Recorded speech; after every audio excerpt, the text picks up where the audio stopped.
Olá pessoal, bem-vindos ao canal Software Mental. Aqui nós queremos expandir suas fronteiras mentais para que você seja cada vez mais protagonista da sua própria história. Vamos juntos! Estamos aqui novamente, conduzindo o programa. Mais uma vez a Ana Paula, colunista aqui do Software Mental. A gente está com a oportunidade aqui de conversar com uma profissional da área de marketing digital, uma experiência de mais de 15 anos aí na área, bem interessante. Ela vai contar um pouquinho sobre a história dela nesse processo, um processo de transição forte, de transformação bem legal. Imagina, né? 15 anos no digital, gente, tem muita coisa aconteceu, né? Então, daqui a pouco vocês vão conhecer um pouquinho mais dela. A gente vai falar, então, sobre o tema da transformação digital, né?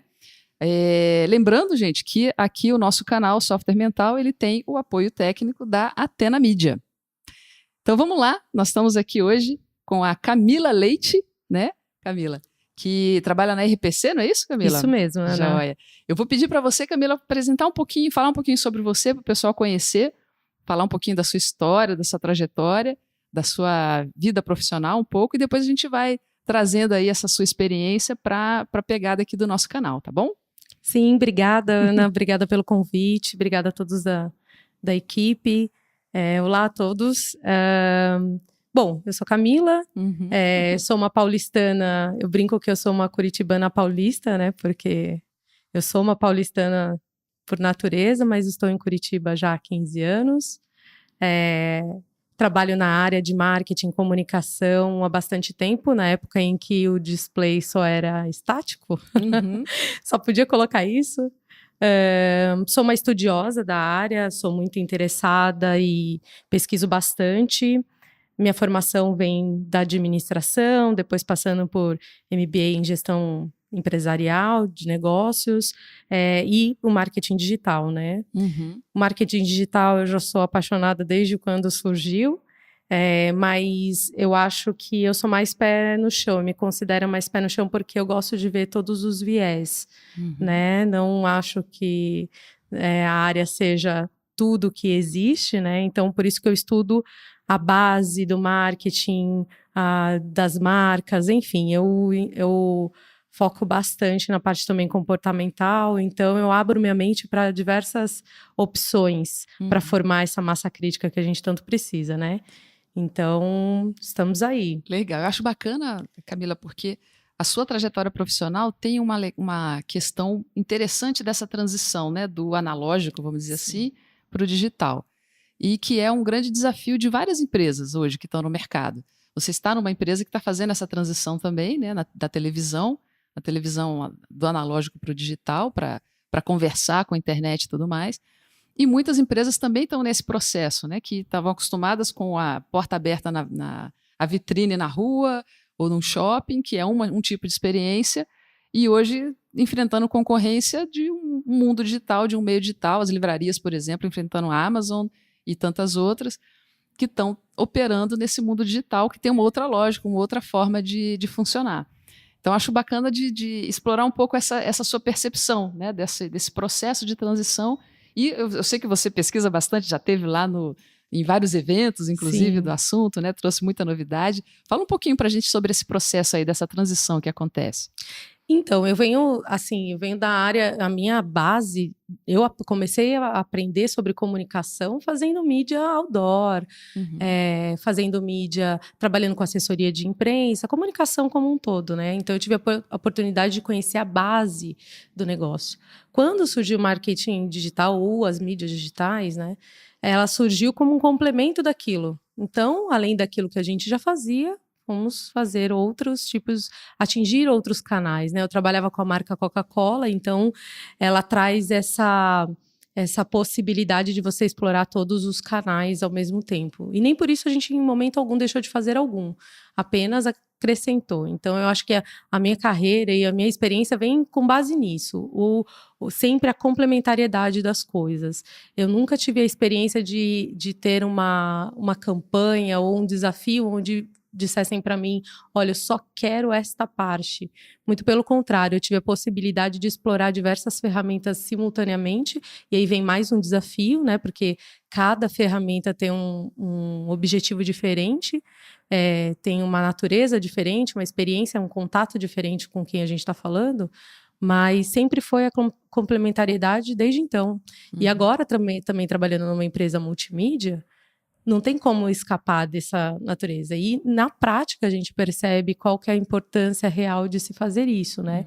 Então eu percebo assim que a mudança veio, eu brinco que eu falo assim, a minha HD só teve que aumentar a memória, porque nada do que eu tinha aprendido foi inexplorado, ou foi, não, isso aqui não serve mais. Muito pelo contrário, o aprendizado foi incrementando, uma coisa ajudando a outra. Então, essa transformação, na verdade, depende da sua capacidade mesmo de absorver mais coisas, e não na questão de substituir aquilo que você já aprendeu. Então, começa daí, sabe? Você pode falar um pouquinho dessa importância que você mencionou agora, né? Como é que essa complementariedade acontece? Tem algum exemplo que possa ilustrar aí para o pessoal? Claro, recentemente nós tivemos uma experiência muito bacana, onde nós fizemos um canal todo de conteúdo voltado para o público da marca, do nosso cliente, e tivemos também, para complementar, o VT na TV, que trazia o teaser e chamava para esse canal. Então, um levava para o outro. Outras experiências como transmídia, né? Eu falo até para minha equipe, eu falei, esqueçam cross-mídia, né? Transmídia mesmo. Então, como a gente pode complementar uma informação com a outra. Traduz para o pessoal que às vezes não conhece o que é cross-mídia, o que é transmídia. Como é que é transmídia? E cross-mídia. Vamos lá. Cross-mídia é você pegar a mesma peça e distribuir nos canais. A mesma informação, o mesmo formato. Então, eu pego um vídeo que está na TV e coloco na web. Isso é cross-mídia. Eu compor um plano com a mesma mensagem em vários canais. Transmídia é realmente quando há a complementariedade do meio. Então, por exemplo, eu dou uma informação na TV e na web eu entrego muito mais informações por causa do espaço, né? Eu tenho uns 30 segundos na TV, então é como se eu estivesse dando um teaser ou uma informação mais macro lá. E aí, na internet, eu dou mais informações. Por exemplo, eu estou promovendo um evento e na TV eu conto, dia tal, em tal lugar, vai acontecer esse evento, né? Ingressos em tal lugar, ok, entreguei uma informação. Mas lá na web eu entrego informações úteis do local, como chegar lá, qual é a melhor parte. Eu posso entregar mais informações sobre as bandas que vão estar no evento, esse evento é para quem, quais as atrações, a história desse evento. Eu me lembrei de um filme, aquele, acho que Prometheus, quando foi lançado, ele teve toda a campanha de mídia, televisão, e cartazes, aquela coisa toda convencional, tradicional de cinema, e eu lembro que eles fizeram uma campanha no YouTube como se tivesse acontecido um TED Talk com um personagem do filme. Eu não vou contar aqui para não dar spoiler, né, gente? Sim. Mas tem um personagem do filme lá que é um dos principais, que no filme ele já está bem velho, já está, né, à beira de morrer, e nessa campanha que eles fizeram no YouTube, ele está dando palestra sobre aquilo que depois aparece no filme que ele realizou mesmo. Ele está dando palestra na juventude, falando da ideia dele inovadora, de empreendedorismo e tal. É tudo falseado, é de mentira. Sim. Mas você olha e fica parecendo que é uma coisa real, né? Sim. Então é interessante de fazer brincar com a imaginação também, né? Quando você faz essa transmídia, no caso, né? Exato. E o importante é que essa comunicação, uma converse com a outra. Eu uso a mesma linguagem, a mesma comunicação de marca, o mesmo papo, mas eu entrego muito mais coisas e aí respeitando cada mídia. Então, no rádio, eu posso ter um bate-papo com alguém, né? Num formato bem semelhante a esse. Eu posso ter no outdoor, de repente, outra informação. Então, eles se conversam, mas de formas diferentes. E aí, isso é o que está acontecendo no meio da divulgação, vamos dizer, né? Do marketing e tudo mais. E isso exige uma cabeça diferente, né? Tanto do empreendedor, porque precisa começar a raciocinar de um outro jeito, né? Por exemplo, uma coisa é o empreendedor que está destinando uma parte da verba dele para um canal de divulgação que sempre funcionou na vida, né? No histórico dele, por exemplo. E hoje existem outros canais também que têm outros desempenhos que pegam, às vezes, outros públicos e que também precisam de destinação, né? Mas ele precisa ter uma cabeça que admita essa variabilidade, né? Essa possibilidade de variação. Então, precisa ter uma transformação na cabeça do empreendedor para enxergar essas oportunidades. E, ao mesmo tempo, também de entender que a cabeça do consumidor está diferente, né? Até porque as mídias estão diferentes, a tecnologia é outra também. É que antes eu acho que a gente, eu acho não, tenho certeza que a gente conseguia ter uma previsão do dia da pessoa. Nossa rotina era muito mais ordenada, né? E muito mais comum a gente clusterizar, que a gente fala em marketing, né? Que é juntar um grupo num certo comportamento, numa certa faixa etária, com comportamentos similares e atingir esse público de uma forma só. A nossa vida não é mais linear há muito tempo, há uns 5 anos. Não, é que eu falo muito tempo, né, gente? Ontem mesmo eu estava falando, falei, longo tempo para nós hoje é longo prazo, é 1 ano, né? A gente fazíamos planejamentos de 5 anos pensando em longo prazo. Agora nós estamos falando de 1 ano. Mas o que eu ia dizer, a gente conseguia prever. Então, a nossa vida era mais linear, a nossa rotina era mais programada, você conseguia, de manhã eu faço isso, à tarde aquilo e à noite aquilo outro. Lembro, eu pequenininha, né, a gente acordava de manhã cedo, já estava ligando lá o Jornal da Manhã, que tinha o Bom Dia alguma coisa, e tomando café, saía, ia para o colégio, todo mundo junto, voltava, almoçava em casa, estava lá o Jornal da hora do meio-dia, depois chegava em casa de novo o Jornal da Noite, todo mundo assistia os mesmos programas, era aquela galera vendo a novela, o horário nobre era aquele horário lá que todo mundo estava assistindo. Exato. E hoje já é bem diferente, a gente às vezes nem come em casa mais, não tem todo mundo junto, quando acorda não está nem ligando a televisão muitas vezes, né? Está olhando na telinha do celular. Sim, os pais, na verdade, hoje conseguem, dentro da medida da sua rotina, criar uma rotina para suas crianças, né? Para que elas tenham uma vida mais programada. Mas se você pensar em consumidor, aquele que vai lá e compra, a gente não consegue mais prever. Então, o que acontece? Hoje a gente tem a disputa pelo tempo. Quando ele pode ter tempo para mim? Quando que eu vou conseguir acessar essa mente do consumidor a ponto dele lembrar de mim daqui a 2 dias quando ele for buscar um produto que ele queira? Esse é o grande desafio da marca hoje, é ter tempo de atenção desse consumidor e ainda depois encontrar algum espaço na mente desse consumidor que está pensando em diversas coisas ao mesmo tempo. É só a gente olhar para a gente. É a mesma coisa, né? Então, assim, o que hoje o empreendedor, ou o empresário, ou quem vai decidir, né, pela comunicação, ele tem que pensar mesmo que a rotina é muito variável. Então, o ideal é que eu esteja em todos os canais a ponto de eu conseguir acessar esse tempo. Porque hoje pode ser que eu consiga parar, ler um jornal, ouvir um rádio, mas tem dias que eu ouço rádio quando eu estou no meu carro, por exemplo. Mas hoje eu estou há 4 dias fora de casa, né? Viajando a trabalho. Eu não ouvi rádio ainda, porque eu não tive esse tempo. E onde que eu estava esse tempo? Como eu estava em locomoção, eu estava na internet. Então, quando eu preciso estar nesses 2 momentos? Eu acho que se você programa a sua marca para estar em um único lugar, ou ele tem que ser um lugar de massa, que aí você vai atingir diversos públicos ao mesmo tempo, e aí você vai ter mais velocidade, ou você vai ter que estar um pouquinho em cada lugar. Tem que abrir mesmo a mente. A cabeça, né? Isso é uma das coisas que a gente fala bastante aqui no Software Mental, a questão da...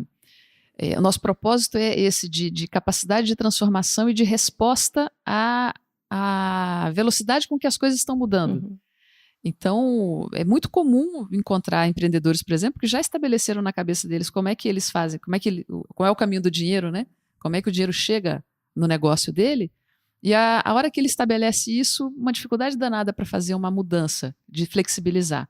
Porque ele descobriu uma fórmula e aí passa a repetir. E o que a gente está conversando aqui é que muitas vezes não é assim, né? E a mudança do comportamento do consumidor está acontecendo muito mais rapidamente também. Então, se habituar a esse processo de estar flexível para ver a resposta do mercado, né, para ver o feedback que está chegando e admitir, porque tem um aspecto emocional, né, de admitir que aquilo que você tinha certeza já não é o que dá resultado, é uma coisa que às vezes é dolorosa, é penoso, é como se a pessoa se apegasse a uma ideia como se fosse dela, né, um pedacinho do dedo que eu estou cortando se eu abrir mão dela. Sim, eu acho que a gente, de forma geral, como ser humano, estamos numa crise de confiança. Né? Tá difícil confiar em tudo, né? Fake news, vazamento dos nossos dados pessoais, fraudes que a gente tem visto muito, principalmente no mercado de web, coisas assim, a gente acaba, nossa, será que é verdade? Será que não estão querendo, né? Os algoritmos me manipulam. E aí eu confio, não confio, então a gente está nessa... Então tá difícil confiar. É onde a tendência é você resgatar lá no passado algo que você já confiava e que já funcionava. Então, ou você ou eles estão entrando de cabeça nas coisas novas e esquecendo o resto, ou fazendo o contrário, retomando aquilo que já fazia e dava certo. O ideal é que ele consiga chegar numa medida onde ele consiga aproveitar o novo com as concepções do antigo, porque a gente tem muito a contribuir com a experiência que a gente teve ao longo dos últimos anos aí, desde os anos 80, onde explodiu a publicidade, né? Então, a gente tem muita experiência onde a gente pode continuar acreditando. A questão é que, hoje, o empresário, ele quer fazer tudo pelo mesmo preço. E aí não dá. Aí você vai fazer o quê? Você vai ou sacrificar um lado ou o outro. A gente também sabe, né, que as condições não são plenas de fazer tudo. Mas eu acho que ele também tem que entender o momento dele. Eu tô querendo comunicar o quê agora? Eu quero comunicar isso. Então, o melhor canal é esse. Então, eu exploro mais esse canal e um pouco dos outros. O momento é outro. Então, eu vou para essa tela e aí menos para os outros. Essa medida dá trabalho. Dá muito trabalho pensar nisso. Então, talvez no piloto automático se decida, não, vamos fazer só isso, que é isso que é o dá mais certo. fácil, que eu tô acostumada. Isso. E a gente vê muita conversa, assim, eu tenho conversado com alguns profissionais, mesmo fora da área de trabalho mesmo, que fala assim, hoje, tudo que eu confiava até agora não serve mais. Como assim? Mas estava funcionando. Mas é que continua funcionando, só que você é contaminado pelas ondas que vêm. Então vem aquela onda de que, agora é Snapchat, agora é Instagram, agora é TV, agora... Então você entra e acha que você tem que fazer tudo naquela hora e esquece do consumidor. Agora no último festival que eu fui, o comentário era esse: tem que se voltar para o consumidor, tem que se voltar para a pessoa. Nós não estamos falando de números, nós estamos falando de pessoas com motivações, com objeções, com vontades próprias. Não Muito estamos legal. falando de número. E hoje está muito isso. Tá bom, mas quantos eu alcancei? Quantos clicaram? Ok, mas e aqueles que não clicaram? Não clicaram por quê? Não chegaram no seu carrinho por quê? Inclusive, assim, a medida, ela na verdade é a ponta final, né? Ela vai indicar o quanto que você conseguiu realmente tocar uma dor ou um desejo do consumidor, tá certo? Que é o processo da empatia, o quanto você consegue fazer a leitura do ser humano que está ali em contato com a sua marca, com o seu produto, né? Exato. Esse aspecto tem um pouco a ver com o que você tinha falado antes da desconfiança, da fake news e tudo, que eu acho que é uma crise de, às vezes, até de autenticidade, né? E eu percebo que tem acontecido, está cada vez mais forte, uma coisa assim, detecção de conversa fiada, né? Bullshit detector, né? Que o pessoal fala em inglês. Está muito mais presente aqui no Brasil também, né? Você começa a ver certos tipos de frase feita, certos tipos de abordagens que as pessoas já olham e falam, não, isso aí, formulinha pronta, nem vem. A pessoa não está nem interessada nisso e não vai dar resultado mesmo, porque perdeu o contato com o consumidor real, né? Exato. Da pessoa. Exato. A exigência por medição, por número, por indicadores, KPIs, seja lá o nome, é a mesma coisa que a gente faz a leitura há anos, mas e ficou muito se voltando para isso, em números. E foi como você falou, nós esquecemos das pessoas, e isso foi o foco principal do SXSW desse ano, que se voltou completamente para o ser humano. Quem é aquela pessoa? De quem estamos falando? Preciso ter todas... Porque até então ficou... Até o próprio festival mesmo, nos últimos anos, se voltou muito para a tecnologia. Qual é a nova tecnologia? Qual que é a nova onda? O que eu preciso ter? Né? É realidade virtual? Inteligência artificial? Sim, você vai precisar disso. Mas e o teu público? Então, a gente fica focado tanto na tecnologia e acaba criando tecnologias que não servem para nada. Tem um case, se vocês procurarem na rede, vão achar, que é do Juicer, que é uma máquina de de fazer suco, de espremer um saquinho de suco, que foi criada com a internet das coisas. Ela era super conectada ao ambiente da casa e tudo mais, e o fato dela que você comprava um saquinho e ela espremia. Era esse. Só que ela era e ela custava $400, recebeu investimentos de grandes empresas no mundo para a execução e elaboração desse produto. Até um dia que veicularam na internet uma versão onde a própria pessoa espremia o saquinho. E a pergunta é, você precisa de uma máquina de suco de $400? Mas porque a máquina demorava muito, demorava quase 20 minutos para espremer aquele saquinho que você com a mão espremia em 2 minutos. Então, é a representação nítida de que foi voltando para a tecnologia.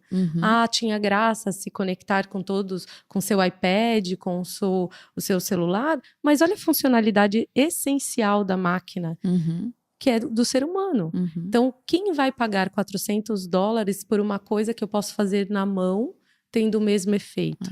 Foi totalmente voltado para a tecnologia. Então, paremos de olhar isso e olhamos além da tecnologia. Quem que vai usar?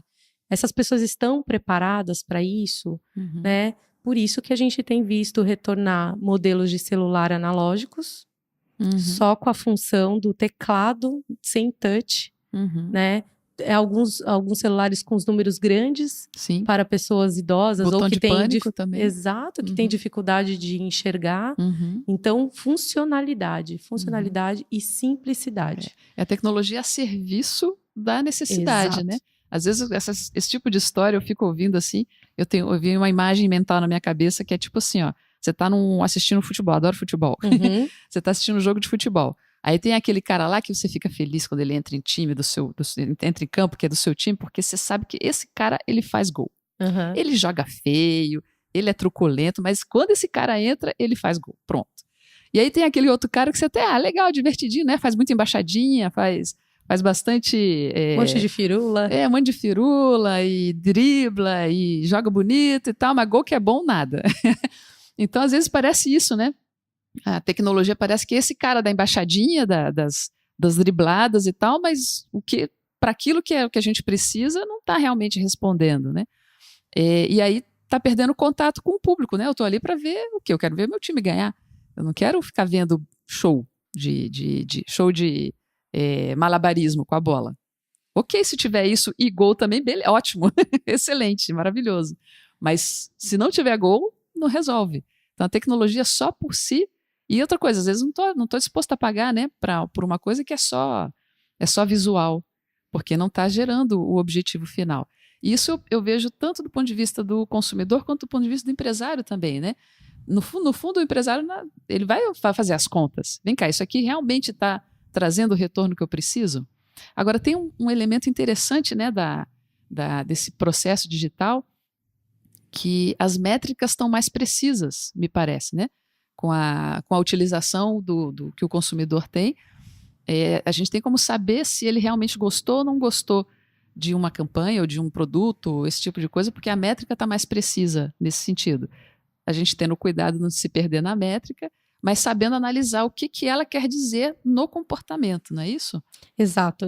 Os números não ignoro de forma alguma. Acho que essa é uma das vantagens, da grande vantagem do digital, que a gente consegue mapear através de tagueamentos e tecnologias e formas de você mapear essa navegação, para onde que ele foi, o que aquele internauta ou que aquele IP, né? Que a gente fala que aquela máquina costuma navegar dentro da internet, até qual etapa ele foi. Então, esse mapeamento, assim, é fantástico. O que a gente não pode esquecer é o que vem antes dele chegar ali. Né? Eu costumo dizer que quando a gente olha no marketing, no comercial, a gente fala muito em funil, né? No funil, sim. Que na verdade hoje eu falo, por isso que eu falo assim, nossa, são as mesmas coisas com nomes diferentes. O funil, o que hoje a gente fala jornada do consumidor, nada mais é que o velho AIDA, né? Que é o conceito lá da faculdade, né? De atenção, interesse, desejo e ação. É a mesma coisa, só que com outras leituras e outras estratificações que a gente consegue fazer, porque não é mais linear a jornada desse consumidor. Mas enfim, o que ele faz até chegar lá. Então, quando ele chega no digital, ele pode ser que tenha conhecido sua marca ali, mas na grande maioria ele foi impactado em outros lugares. Ou ele vai demorar muito para chegar na sua marca se você usar só esta tecnologia, né? Porque se você avaliar mesmo o seu comportamento dentro da internet, você navega por diversos lugares. Até ele atingir você, ele vai conseguir, mas pode demorar muito, a não ser que você tenha uma grande campanha. Mas ainda assim, você só vai estar olhando para o gol, falando em futebol. Quando você olha só para essa conversão ou só para a última etapa de compra do consumidor, ele me pesquisou e veio direto para o meu carrinho. Ele me achou em tal lugar e veio... Você só está olhando para o gol. Você esquece de toda a jornada anterior, de todos os impactos e inclusive, que tem muita marca negligenciando, que é a sua marca. Toda a reputação, o recall, como que ele lembrou de você. Eu costumo colocar o exemplo, que é muito fácil de entender, que é assim, quando você vai num buscador de preço, você escolhe o mais barato, desde que você conheça a marca. É o mais barato daquele que você conhece. Dificilmente você vai colocar lá no joãodaesquina.com.br, só um exemplo, tá? Gosto de todos os João. Mas, por exemplo, né, o site abc.com ou um site de uma grande marca.com que você conhece. Então, você vai no mais barato. Porque com as fraudes e com todas as coisas, você fica meio ressabiado de comprar, porque você não conhece aquilo. Então, fazer a marca até ele chegar ali vai te trazer outras vantagens. Ele vai escolher o seu link, né? Num buscador, por exemplo, quando você busca você e os outros concorrentes. Então, mais uma vez, essa disputa. Então, a gente retorna para esse conceito da disputa, da atenção e o quanto isso é importante. E aí, o que aconteceu? A gente está olhando, e o digital traz muito isso, né? De olhar só para o gol. Por quê? O digital facilita essa leitura. Então, eu imagino que todo o impacto vem só dali. E, na verdade, não é. Tem que ter todo um processo que caminha e traz a pessoa até ali, né? Falando de novo do jogo de futebol, né? O cara, ele põe no gol, mas o que ele fez antes? Exato. Ele tem o trabalho técnico, tem o massagista lá que ajuda ele, tem o time, tem uma opção de coisas acontecendo que vão permitindo ele chegar naquele ponto, né? Quem driblou, quem passou a bola, até ele chegar lá. Então, não tem como ignorar todas as etapas. E se você faz isso muito bem feito, você vai ver que a jornada é muito mais fluida, a distração do consumidor pode ser menor, porque você está atingindo ele em diversas plataformas. Então, ele está olhando para você. Nossa, essa marca novamente, isso daqui. Gera mais interesse, mais oportunidades de contato. E aí, você vai tornar muito mais fácil essa decisão de compra. Porque você já conhece, já ouviu falar, né? Então, passa por todas as etapas. Bom. Camila, a gente tem aqui no Software Mental, a gente tem uma ferramenta, que é o diagnóstico de mindset, para identificar como é que é a mentalidade das pessoas, né? Em relação a esse processo todo de transformação, as mudanças que estão acontecendo, a nova economia, né, que está se estabelecendo, e uma característica forte da nova economia é a digitalização, a gente não tem como negar isso. Por um lado, a digitalização, por outro lado, a força do humano. Essa é o digital fazendo ou evidenciando o diferencial humano também, né? E a gente tem uma preocupação nessa ferramenta de entender 3 pilares desse processo aí, desse mindset que é mais favorável para esse contexto todo que a gente está conversando aqui, que é a capacidade de inovar, a capacidade de lidar com o diferente e a capacidade de ter relacionamentos positivos. Você vê que são todas características não tecnológicas, né? São características humanas. E eu sei que você esteve lá no evento agora que falou muito desse processo humano, né? O que você pode falar para a gente sobre essa questão? Na verdade, o que eu falo, que é uma escolha, né, que você faz, abrir a mente ou não, ou se manter no mesmo padrão ou não. O mundo continua rodando, independentemente do que você opte fazer. Então, se você escolher continuar pensando da mesma forma, dá trabalho. A gente fala, eu pesquiso, mas dá trabalho, é muita coisa, né? Eu falo que eu passei da fase da ansiedade, de, nossa, eu tô perdendo isso, tô perdendo aquilo. Tanto que no festival foi um exercício bem interessante, porque ao mesmo tempo que você estava num lugar, você estava perdendo 30 outros conteúdos, 30 outras palestras, workshops, etc., porque você optou ouvir aquele ali. Então, se colocou muito o ser humano no centro das coisas, porque aqui, isso se tratando também de ética, segurança, o quanto que nós estamos valendo diante das grandes empresas de tecnologia, né, que nos mapeiam, nos induzem a comprar certas coisas que a gente não queria. Então, foi colocado muito forte essa questão, e até mesmo assim, o quanto elas estão usando os nossos dados para ganhar com isso. Né? Esse é um ponto. Então, foi colocado muito no centro, a que ponto a gente consegue. Outra coisa, nosso cérebro, humanamente impossível acompanhar a velocidade. Se você tem uma pesquisa que eu tenho que mostra que até 2013, 14, esse crescimento foi quase linear, né? Proporcionalmente assim ao nosso desenvolvimento humano, nossa capacidade humana de se pensar e raciocinar sobre as coisas, até o momento que veio 2013, 2014, e aí o crescimento da tecnologia foi muito exponencial. Em comparação, a gente, humanamente impossível. Não é que eu sou mais ou o outro é menos, não e vice-versa. Não, quer ou não quer, não é isso. Isso é capacidade de acompanhar essa evolução. Então, por isso a inteligência artificial está sendo tão forte e tudo mais. Então, eu acho que assim, a capacidade de inovação só faz sentido quando quando aquilo faz sentido para o ser humano. Olha a invenção do smartphone. Esse é um case muito, muito falado e muito antigo até, mas por que Steve Jobs fez tanto sucesso com o lançamento do iPhone? Porque ele despertou necessidades nos seres humanos que a gente nem se dava conta. E que, no entanto, estavam ali, né? Mas estavam! E aí você olha assim, a criação do iPhone não foi totalmente voltado para nós? Para facilitar a nossa vida? O quanto isso vai agregar valor à minha vida, vai facilitar a minha vida e vai me dar acesso às coisas. Para mim, isso faz muito sentido. Então, a inovação, ela vem a partir do momento em que faz sentido para o outro. Né? E aí vem muito essa relação do como construir a questão da diferença. Também foi colocado muito isso lá. Muitas das palestras não foram as minhas tracks que eu escolhi, porque a gente estava muito focado em jornalismo, mídia, brand, que faz parte do escopo da empresa, mas foi dito muito e a gente conversou sobre muita gente falando sobre comportamento. Então, tinha antropólogos, tinham sociólogos, muita política, conversando sobre isso, colocando a questão da diversidade, da importância da participação da mulher no mundo da tecnologia, foi colocado a diversidade étnica, religiosa e etc. Então, foi colocado muito isso, mas a questão de aceitar o diferente, e aí passando para o segundo ponto, é a questão de você se abrir para um mundo diferente. Não é o máximo, eu falo assim, eu adoro debater com pessoas que pensem diferente de mim, porque a gente pratica a escuta mesmo, né? A audição, porque você passa a ouvir aquela pessoa e qual que é o problema de eu mudar de opinião e ver, nossa, eu não estava tão certa assim. É muito legal. Para mim é muito legal isso, mudar a partir da percepção de outra pessoa, Então, aceitar o diferente te traz um repertório fantástico.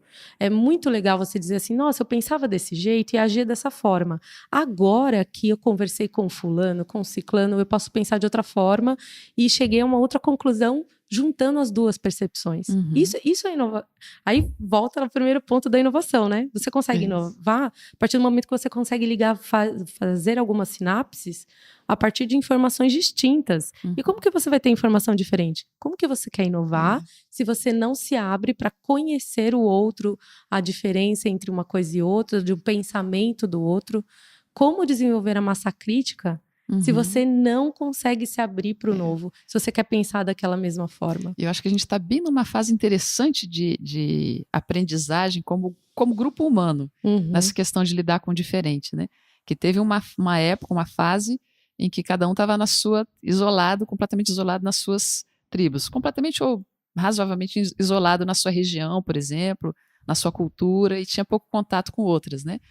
A tecnologia foi desfazendo, né, essas distâncias, tanto do ponto de vista de transporte, né, tecnologia de transporte, como tecnologia de comunicação. Foi diminuindo essas distâncias e a gente acabou cada vez mais tomando contato com mais coisas diferentes. Sim. Então, o diferente sempre existiu, só que agora ele é mais acessível, mais visível e mais numeroso, porque também a gente descobriu que tem certas diferenças que a gente achava que era minoria e não é minoria, na verdade. Exato. Né? Era minoria para você, no seu mundo, isso, né? né? Então, isso está se descobrindo e estamos num processo de transição sobre aprender a lidar com isso, né? Porque, ok, é diferente, não necessariamente eu vou concordar com o diferente, mas eu posso, com certeza, respeitar o diferente. Claro. Não é? Assim como o outro também pode me respeitar sendo diferente também. Então, o diferente, ok, é para continuar diferente, não é para ser todo mundo igual, isso. Por favor. Exato. Não, eu penso da mesma forma. Eu falo assim, né, com os últimos tempos, assim, tolerância para tudo, tá? Em todas as frentes, eu falo dessa forma. Não é só política, religiosa, enfim, é de todas as frentes. Eu falo assim, eu não preciso, de fato, repetindo até o que você falou, eu não preciso concordar com você, mas a gente convive bem, nossa, legal que você pensa assim, e tá tudo bem para mim, eu não me incomodo de você pensar dessa forma, né? Se você pensa assim, ok, esse é seu mundo. E aí vem a dificuldade, que eu acho que é o terceiro ponto que você falou, que é enxergar o outro. Por exemplo, muitos, e aí a gente fala do mercado local, principalmente, porque as grandes empresas têm áreas de pesquisa, áreas que trazem outras conexões, né? Mas a gente, às vezes, e eu estou falando do cara que construiu a própria empresa, né? Enfim, ao longo de um bom tempo fez sempre as coisas da mesma forma. E às vezes ele tem uma percepção de que o consumidor dele é daquele comportamento. Mas isso é por causa do cenário que ele tem, do mundo dele, da bolha dele. Mas o consumidor, ele não enxerga, além disso, o que realmente é o consumidor. A gente tem várias experiências de constatar, o cliente faz um briefing para nós, meu consumidor é assim, assado, dessa classe, faz isso, blá. Aí a gente vai para casa, faz as pesquisas, e aí descobre, olha, então, a gente viu que a tendência do consumo do seu produto é esta, o que nos traz um outro público. Mas ele fala, não, meu público assiste isso, mas não é, ele assiste isso. Né? É muito comum. Aí meus amigos da publicidade, da mídia, vai se ver nessa situação. É muito comum, é mais comum do que se pensa. Que aí é a capacidade de enxergar o outro. O outro não é seu mundo. Ele tem o mundo dele. E aí... É um exercício bem complicado, que aí a gente chega na empatia, que é a palavra, eu falo que a empatia é a nova gratidão. Antes a palavra gratidão era gratidão, agora é empatia. E é de verdade, eu até tenho um pin dentro no meu crachá da empresa, que é empatia, tá escrito. Porque é um exercício que a gente tem que fazer sim. Né? E aí, eu gostei dessa onda que veio, porque... A empatia nada mais é do que o olhar que o profissional de comunicação e de marketing teve que sempre fazer, que é olhar o consumidor, comportamento do consumidor, desde os primórdios. É esse o exercício que a gente tem que fazer.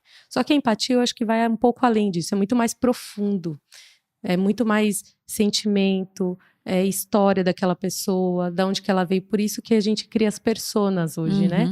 Cria realmente uma história para aquela figura que a gente quer atingir. Porque é muito mais contextualizado do que classe AB, 35 a 40 anos, que mora em Foz do Iguaçu. É muito mais além disso. Então... É interessante que a empatia tem muito correlação com isso que a gente falou antes da concordar ou não concordar, né? Porque se eu tenho simpatia por alguém, é porque eu concordo com ela, eu gosto dela, eu entendo, tô vendo qual é a condição dela e eu tenho uma afeição, assim, eu gostei, quero botar no colo, sei lá. Gostei da pessoa, então é uma simpatia. Empatia é diferente, que é a questão, eu posso entender uma realidade do outro, inclusive não concordar, mas eu entendo e sei agir de acordo com a necessidade que aquele contexto, aquele jeito da pessoa que ela tem, é aquilo que vai realmente funcionar, né? Até eu tenho uma experiência pessoal, né? Eu cuido muito das coisas do software mental, né? A nossa comunicação nas redes sociais, por exemplo, e tal. E às vezes eu ponho lá uma postagem para acontecer, eu falo assim, adorei essa postagem aqui, com certeza eu curtiria, acho que muita gente vai gostar, vai curtir. Coloco lá, cri, pouquíssimas curtidas. Sim. Aí às vezes eu ponho assim, essa aqui tá, tudo bem, vou colocar, né? Precisa colocar um post aqui, que tá na hora de botar um post, vou colocar esse aqui, mas nem tô achando muito legal e tal, põe lá, o bicho bomba. Faz uma super conexão. Aí eu falo, Eu tenho que aprender com isso, né? Não é para mim, né? Exato. A comunicação, o software mental não é para mim, para Ana Paula, um monte de Ana Paulinhas, né? Um monte de clonizinhos meus. Não, é para o público que eu pretendo atingir. E quando ele me diz isso, né? Curte aquela postagem, ou comenta muito uma coisa que às vezes eu até nem estava dando muita importância, ele está me falando uma coisa, né? Sobre ele, sobre esse público. E eu preciso aprender a falar, tá, então não sou eu. Exato. É Não, lá, inclusive, foi um dos assuntos, uma das tendências, a questão de usar a empatia mesmo como estratégia mesmo de marca. Já existem até institutos e empresas que fazem pesquisas para descobrir se sua marca é empática ou não. Uhum. E eu falo assim, aí fugindo até da tecnologia, por isso que a gente tem que sair um pouco desse viés de enxergar só a tecnologia em si, enxergar o comportamental, porque é lá que está o ouro. Uhum. Lá é que está a grande sacada, a grande inovação que você quer. Nunca se ligou a inovação à tecnologia. É que a facilidade que a tecnologia trouxe, aliás, a tecnologia facilitou a inovação, mas a inovação pode ser de outras formas. Eu vi cases, por exemplo, existe um supermercado em Londres, uma rede bem grande, chama Tesco, que se assemelha bem a grandes redes que a gente tem aqui, e ela fez um caixa para atender, e tem até um aviso assim dizendo que lá era bem devagar, que você tinha que ter paciência, porque aquele caixa era para pessoas que queriam ir mais, ser atendido mais lentamente. O slow movement. Quase isso, isso. Eu tô aqui matutando, tentando lembrar o que estava escrito na placa. Mas ele tá pedindo para você ter calma, porque ali o atendimento vai ser devagar mesmo. Para quê? Para atender um idoso que tem dificuldade de movimentação, alguém que tem alguma deficiência, seja mental ou motora. Então, inclusive, que eu achei fantástico é que colocaram um outro idoso para atender. Porque eu falei, olha só que bacana, aquele cara, aquele atendente conhece olha eu batendo aqui direto, desculpa, gente. É que eu falo com as mãos, né? Tá certo. Vocês não estão vendo, mas eu estou falando com as mãos. Ele entende a realidade, ele tem aquela visão de que como ele tem que ter paciência, né? Com aquele... Não que um jovem não seja capaz disso, mas olha só a assimilação direta, até para outra pessoa se sentir mais à vontade, se identificar com aquele outro lado. Então eu achei assim, não teve nada de tecnologia. Sim. Foi um serviço, né? Além das redes que estão abrindo 1 hora antes, para atender pessoas que têm dificuldade com barulho. Autistas, ou pessoas que têm fobias, ou Olha, então né? um silêncio na loja, todo mundo cuida para que seja um momento que ele possa fazer a compra dele calmamente. Não é a visão, não é enxergar realmente a necessidade do outro? Eu achei fantástico. Muito bacana, né? Eu estava lembrando agora dessa questão, isso que você falou, né? De ser atendido nesse caixa específico, que é para ser mais lento e é avisado que é para ser mais lento. Quantas pessoas não vai fazer compras, não porque elas precisam ou querem fazer compra, mas é porque ela quer ter um contato humano. Ela quer conversar, quer bater papo, quer ir lá com alguém. Verdade. Né? Quer ter a experiência de convívio, né? De troca, né? Nesse processo. Para muita gente é lazer, né? E é mesmo, né? Sim, tá sem tempo, tá com tempo, tá tranquila. Então, é o momento mesmo de dar toda a atenção que aquela pessoa necessita sem precisar pressioná-lo para ir mais rápido. E no fundo, todos nós temos isso, né? Não é? Quando a gente está de férias, por exemplo, você tem um tipo de experiência. Eu, por exemplo, passei 2 meses, né, numa cidade que estava ali conhecendo praias e tal. Então, a gente ia no supermercado. Eu não ia no supermercado para comprar rapidinho e já correr para o meu compromisso. Não, eu ia lá, é outra cidade, deixa eu ver o que tem aqui de interessante. Até fiz um post sobre um cartaz que eu vi no supermercado, que era interessante, acolhendo as pessoas para a diversidade e tal. A maioria das pessoas passavam por ali e nem via a porra do cartaz. E eu estava ali olhando tudo, querendo ver tudo. Esse produto é diferente. Era um lazer, né? Agora eu vou fazer compras aqui, é outra coisa. Eu quero 5 minutos resolver tudo e correr para o compromisso. Sim. Então é a diferença também do dia a dia, né? É isso que você falou. Nós não somos o mesmo o tempo todo, né? A nossa realidade, nosso cotidiano vai mudando, né? Não, e aí você vê um exemplo, nós duas aqui comentando de um caso, de um lugar que a gente conhece ou que a gente ouviu falar e já conquistou um espaço na nossa mente. Porque faz sentido para nós. Toca a nossa vida, toca a gente. Eu não ia, nunca, por enquanto, pelo menos, não vou até o caixa lento, né? Porque é mais devagar. Mas isso não quer dizer que eu admire aquela marca pela sua sensibilidade e sua atenção com as pessoas que precisam daquilo. Então, é isso que vai conquistar hoje o tempo que a pessoa vai parar para ouvir a história daquela marca ou a história daquele produto, desde que faça sentido na vida da pessoa. Então, esses 3 pontos que você falou, que é da inovação, da diversidade e do olhar para o outro, eles se conectam. Faz todo sentido o teste que vocês têm. Faz todo sentido. E uma coisa leva a outra. Então, hoje em dia, a nossa capacidade de absorver as coisas estão conectadas com esses 3 pontos, né? Se você parar para pensar. É verdade. É o que a gente pensa mesmo, né?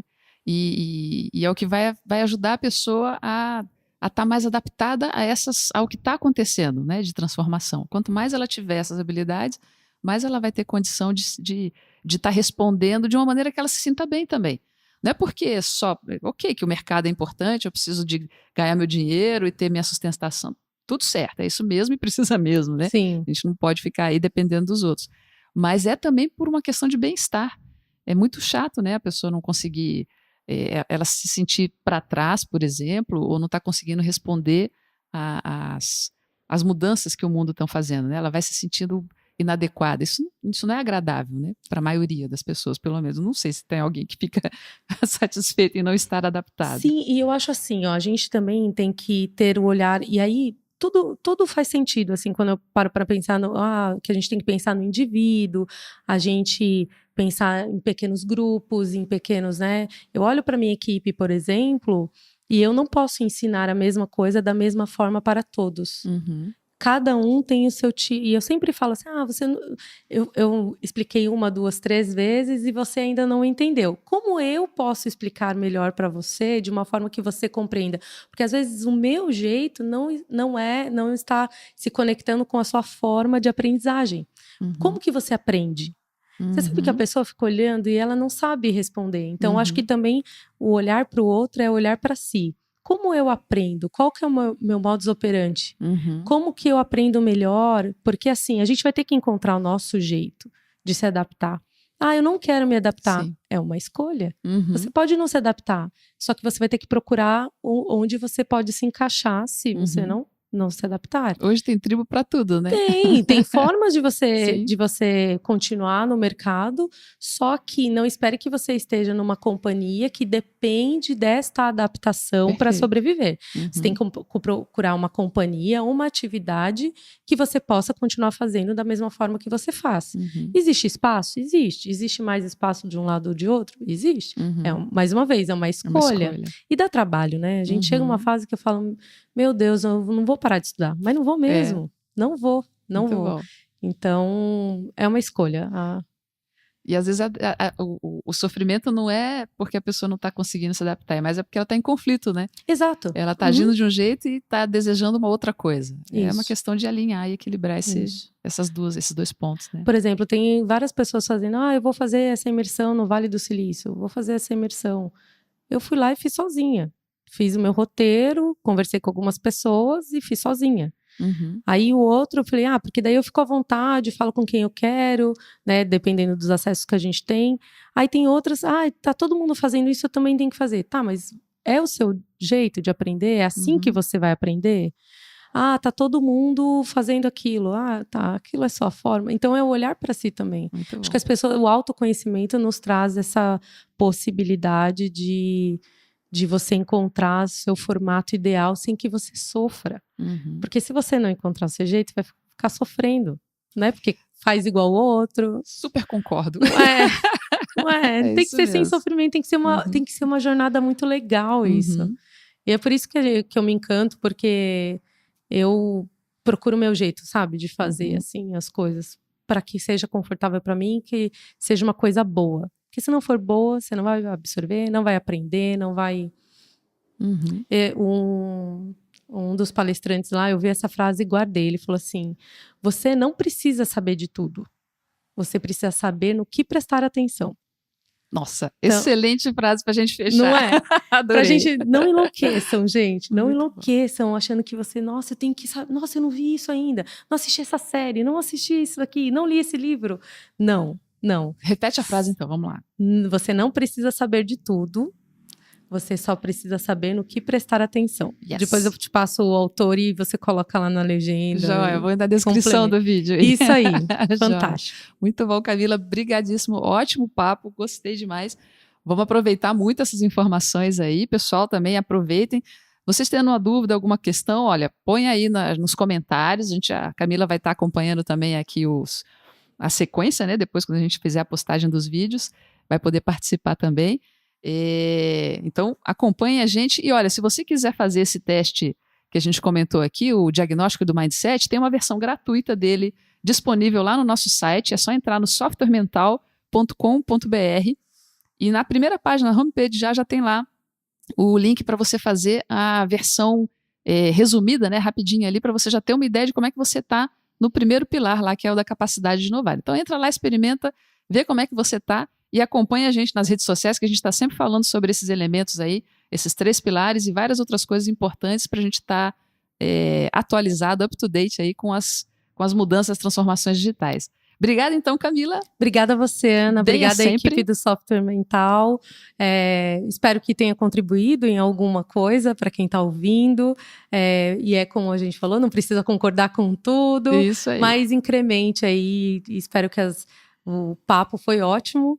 E para nós, pelo menos, espero que possa ter contribuído aí para o pessoal que está ouvindo. Com certeza. Muito sucesso para o Software Mental. Muitas graças. Então, minha gente, estamos terminando aqui, chegamos ao final do nosso episódio desse podcast. Por que a gente trata desses temas aqui no canal do Software Mental? Porque nós confiamos que o mundo é um cenário de oportunidades para quem expande suas fronteiras mentais. E você, eu, todos nós, a Camila, todo mundo merece aproveitar essas oportunidades.